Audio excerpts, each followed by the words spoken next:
உனக்கு புரியும்படியாகவே சொல்கிறேன். நீ கேட்ட அதே கேள்வியைத்தான் அர்ஜுனன் பகவான் கண்ணனிடம் கேட்டான்.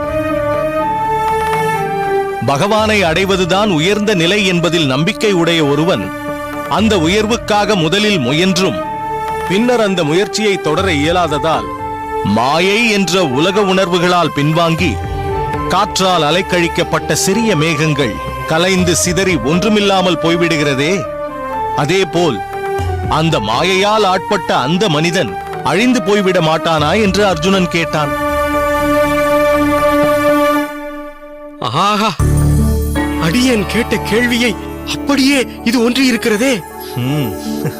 சுவாமி, அதற்கு பகவான் என்ன கூறினார்? அதற்கு பகவான், ஹே அர்ஜுனா, நற்செயல்களில் ஈடுபடும் ஒரு பக்தன் நிச்சயம் நாசத்தை அடைய மாட்டான்.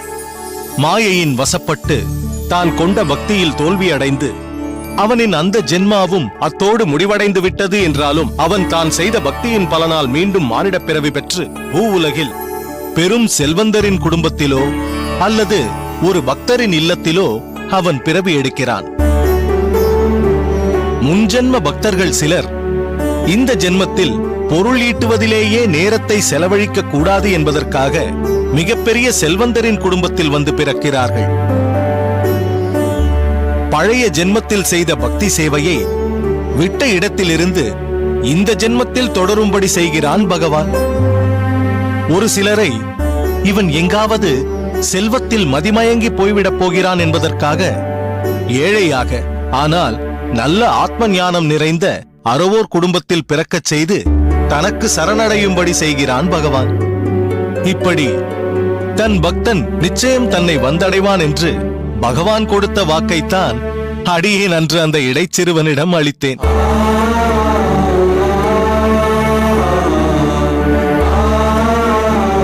அன்று அந்த கீதாச்சாரியன் அருளிய வாக்கு இன்று நம் ஆச்சாரியரின் திருவாயால் அந்த இடையர்குல சிறுவனுக்கு அளிக்கப்பட்டுள்ளது.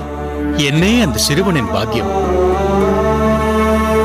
அந்த பாலகன் நற்காரியங்களை என்றும் சிந்தித்து செய்ய வேண்டும் என்றும் யாரிடம் எப்படி நடந்து கொள்ள வேண்டும் என்றும் அவனது தந்தை நல்ல முறையில் ஆக்கமும் ஊக்கமும் கொடுத்திருக்கிறார்.